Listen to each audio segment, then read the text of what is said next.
Here at Duke Spine Institute, Surgery Center, Viera, and it's March 2nd, right? Third, I apologize. It's that leap year, February issue. Welcome to Duke Spine Institute. You're going to be watching live surgery. I'm Dr. Duke Majan. I'm the CEO and founder. So for people who wonder, what does that mean? It means I built this place from the ground up. There was one employee in the very beginning, and it was me. And now we have 70 employees. We had 40,000 patient visits last year.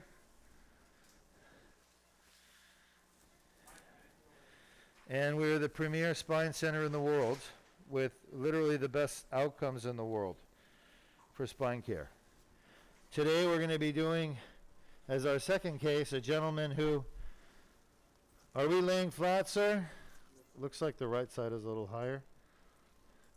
All right, we're going to be doing a Duke laser disc repair. This gentleman injured his back at work, correct?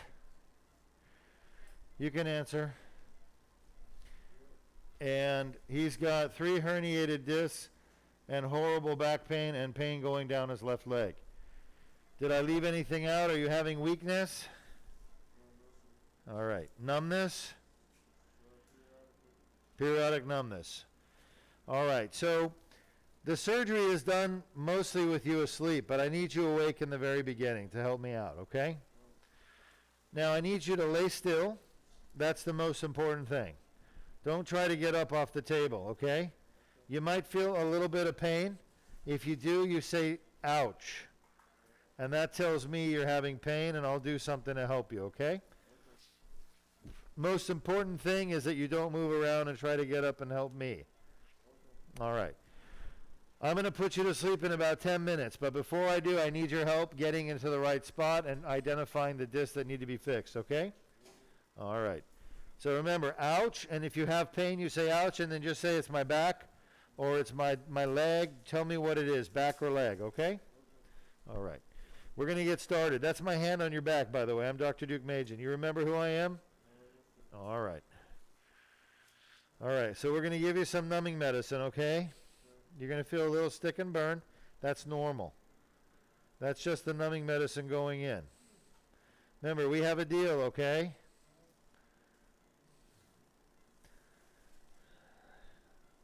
I apologize. All right. Did you ever find out what Dr. Santiago did for the cases? Yep.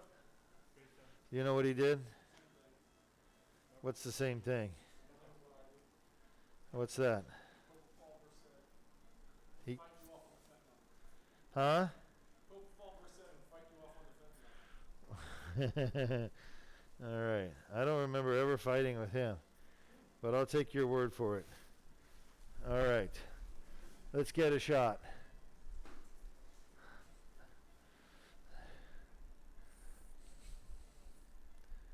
You feel a little something there? Shot? All right. Let's see if I can't make that a little better for you, okay? So at the beginning of these surgeries, these are Duke laser disc repair surgeries. They're only done in Duke Spine Institute. Endoscopic surgery is done in other places, but none of them are done like the Duke laser disc repair. Okay, so you're at 126. So I need to ask you to bring the pressure down, or are you going to do that on your own? Got it. Got it. Understood. So I'll just wait till you get it back down. In the meantime, I'll give him some more numbing medicine. Make him a little more comfortable. So these surgeries are unique in that they demonstrate a shift away from open back surgery, which can be so destructive to the patient's body, moving towards a less invasive, as a matter of fact, the least invasive spine surgery available. Now, I'm not counting shots. Shot procedures or needle-based procedures, those are the realm of interventional pain management. Those are not included in spine surgery. Even though technically they could be considered surgery, they're not really surgery. But it's kind of a gray, blurry area in the field. So Interventional pain management is usually done by an interventional pain management doctor, and they're typically going to be a physiatrist or anesthesiologist that likes treating pain, and they use needle-based treatments. Okay, let me know when I can proceed. So Dr. Patel, my partner, is one of those interventionalists, and actually one of the best in the world, as a matter of fact. Dr. Patel does far more procedures every year than I do. He does about 3,000 procedures a year. I do about 300. So he does 10 times more procedures than I do, but we don't do the same types of procedures. I do surgery and he does the non-surgical treatment.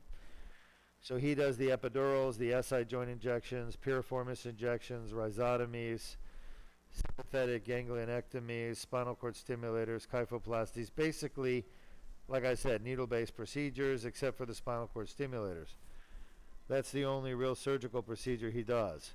He has privileges to do that here because he's very exceptionally good at what he does, and I trust him. And he's shown over time that he can do those procedures safely and effectively with no complications, basically. Now myself, I'm Dr. Duke Majan. I'm the founder of the practice, and I do spine surgery. I do neurosurgery, which is brain surgery as well, but I don't do so much brain surgery anymore because my main focus is spine. So in this field of spine surgery, you have open procedures, which pretty much most every spine surgeon does open procedures, and then you have endoscopic procedures. And there's only about 1% of the spine surgeons in the world that know how to do endoscopic surgery of the spine. Now, orthopedic surgeons know how to do endoscopic surgery because they do endoscopic joint surgery, like knees and hips, shoulders. But the ones that do spine surgery don't do endoscopic spine surgery. So the endoscopic part of the surgery is done by only a few of us, and it really requires additional training. Here's why. Endoscopic spine surgery is not taught during our normal training. Okay? Huh? It's coming down? Thank you. Endoscopic spine surgery is something that we have to learn when we get out of our training, and we have to do fellowships. And I did a fellowship in endoscopic surgery, several of them, as a matter of fact, about 15 years ago overseas, and one in the United States. And with those fellowships, I was able to do endoscopic surgery. So I've taken the endoscopic surgery and modified it so that it's better than what I was taught to do. And as a result, I have better results with my patients. Less complications, better outcomes. Is there something sticky here? Yeah? All right. Let's go lateral, please. So we're using an X-ray machine that takes X-ray pictures. It has a special name. It's fluoroscopy. Fluoroscopy refers to a mobile X-ray unit that takes pictures in real time where the surgeon can actually use those images to guide the surgery. So what do you think you're going to need to do there, Jordan? I think first of all you're going to need to move south a little bit, don't you? Nice thing is we have relatively well preserved disc height in this patient, so we don't have really collapsed discs. The bad news is that he's got a lot of soft tissue, so he certainly is not going to make this easy for me. Sir, are you comfortable? All right, we're going to keep going. Shot. You feel that in your back? All right, just relax. Everything's okay. All right, shot. Sorry about that. You're doing good, though. Let me see the numbing medicine.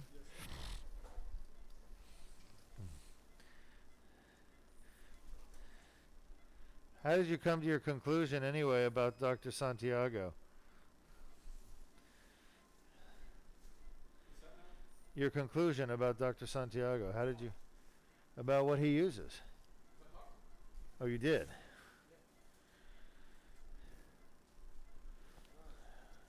You feeling that?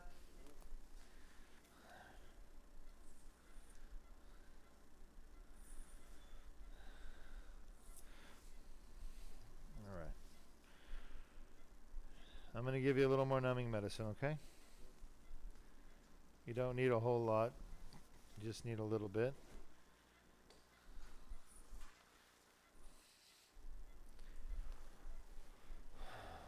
All right, that's our shot right there.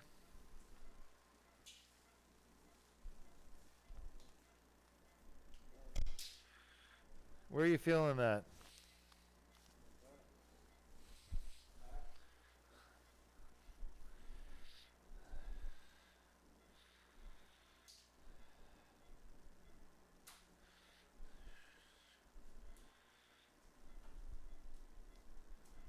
Hold that. Let me know when you get around 100. Yeah, it's not good enough. Down around 100.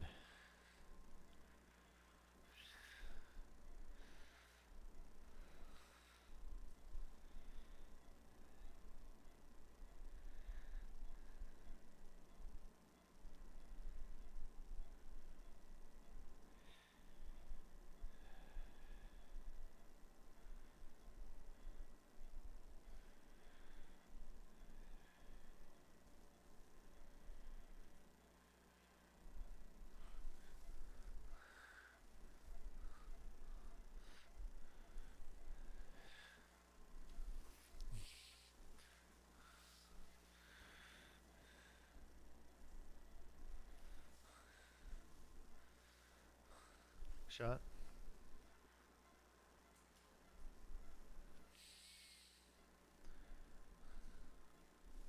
Shot.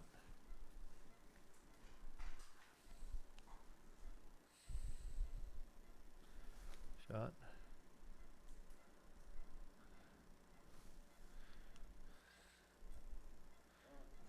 Okay. Where do you feel that? Where?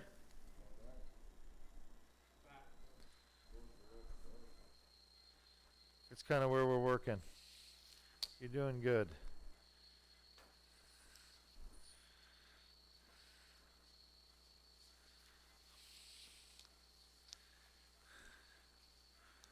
What is sticking to my hand over here?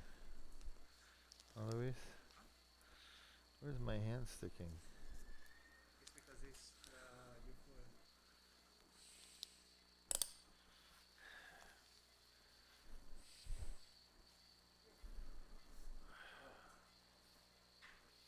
AP?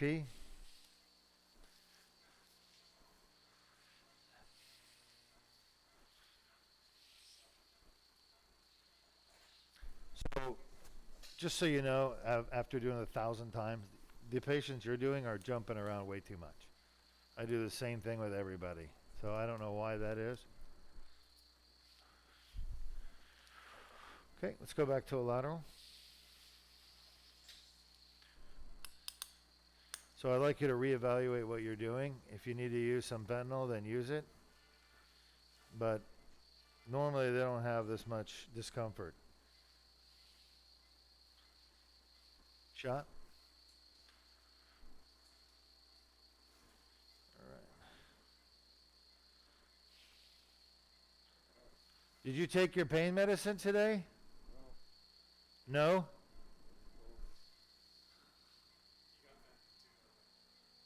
Wait, but that may be the issue. What pain medicine do you normally take? Huh?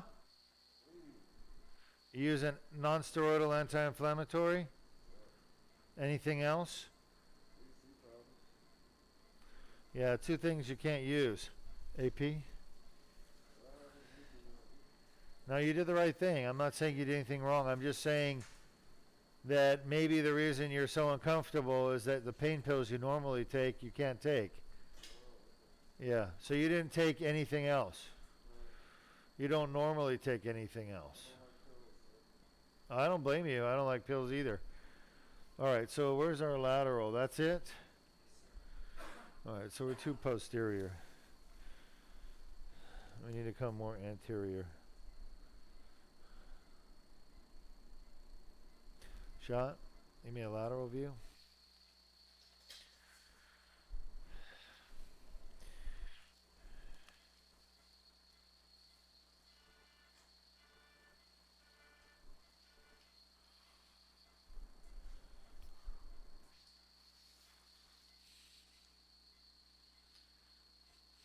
Shot.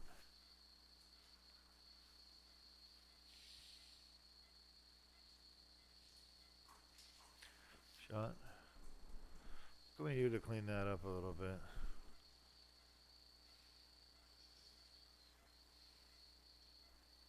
Shot. Yeah. Shot. What are you able to do for him? What are you able to do for his pain? No. What are you able to do for his pain? You're not going to give him local, are you?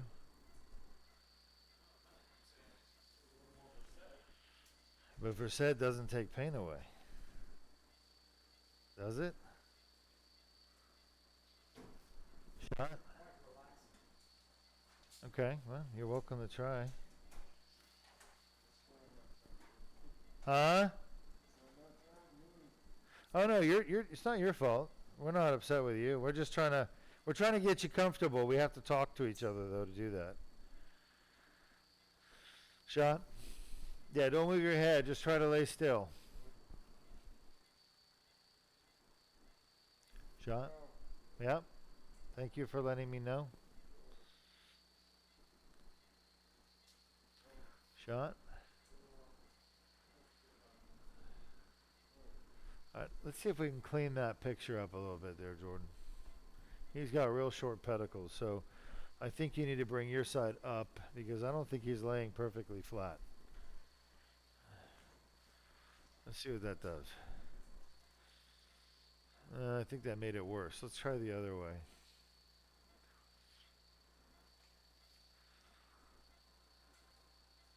That's better. Alright, let's see. The end plate looks okay. Let's see the MRI.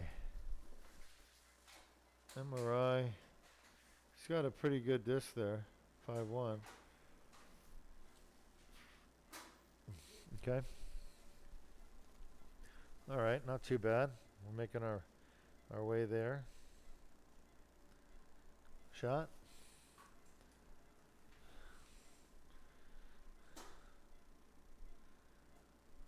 Shot. Alright, the trajectory is looking good. Luis, we may need the longer. We have it already. If you need it. Sorry about that. Everything's okay though. That's just your facet joint. Shot. Alright. Yeah. Shot.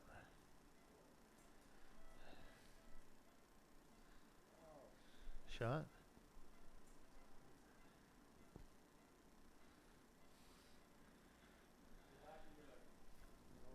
Oh, we're nowhere near his leg. Shot.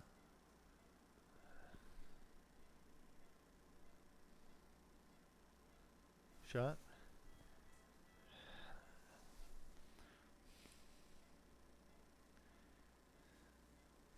Shot. Now we're getting close. So I need an AP.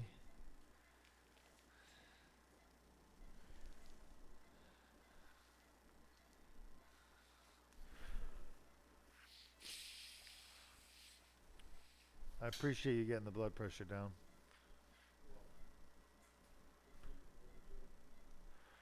Alright, we're looking pretty darn good. Lateral.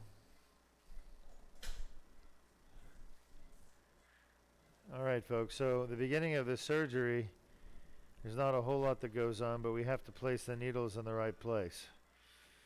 Our patient's a big patient, and that doesn't keep us from doing his surgery, but let's see if you can wag it a little bit, get that end plate lined up. But it makes it, again, more difficult. You might think that I'm a glutton for punishment. Reality is that we don't turn people away, again, as I said before, if we can help them. Yes, it's uncomfortable and more difficult, but still, it helps the patient out, so that's why we're here. Try to wag it back. I think you went the wrong way. Just about 2 degrees, that's all you need, 2 degrees. Alright, let's try bringing the fluoro south just a little bit. Okay, let's see where that gives us. Yeah. Why don't you release the wag? Shot.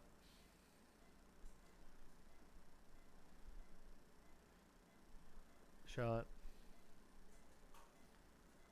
What do you think, Luis? I think it's getting better now. Yeah, lock it in. I want to say that may be the best we can do right there. Are you comfortable? Huh?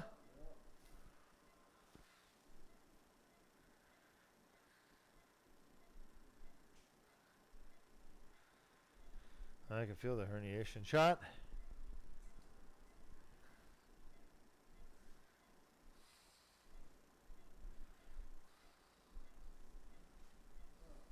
Where do you feel that? Where in your leg? Where?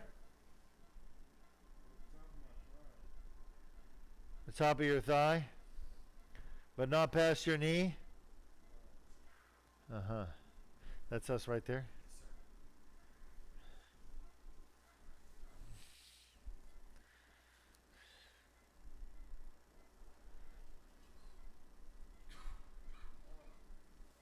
Where do you feel that?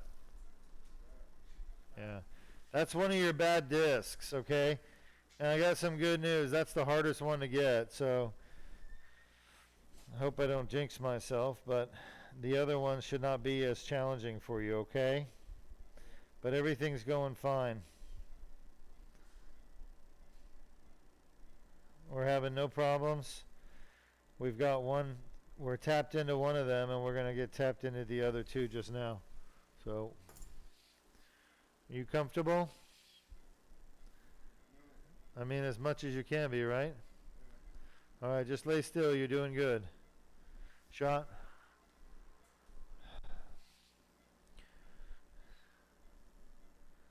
Shot.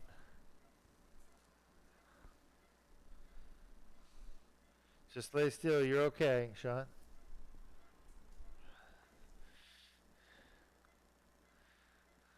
Shot.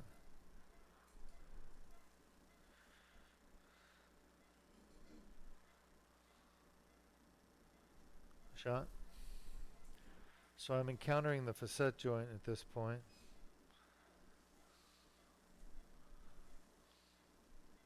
Shot. Shot. All right, you're doing good. Just hang in there. Shot. Okay. Shot. Let's go AP.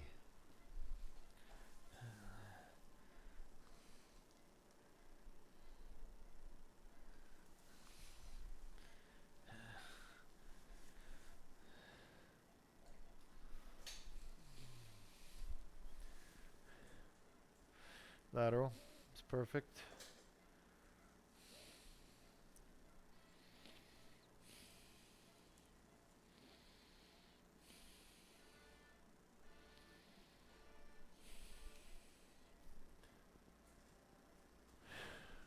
All right.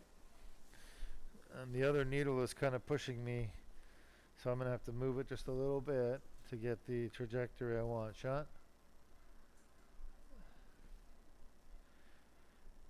You comfortable? You're back?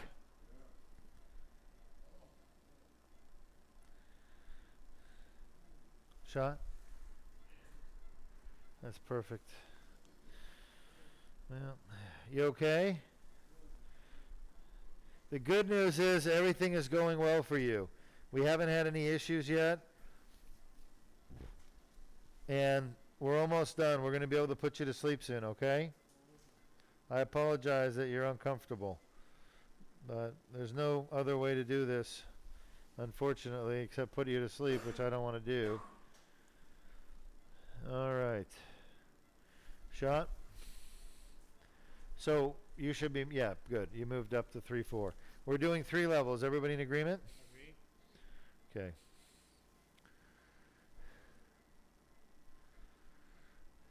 Shot.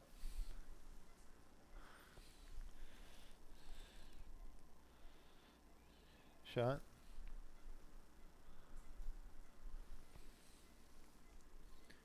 You're doing fine. Shot.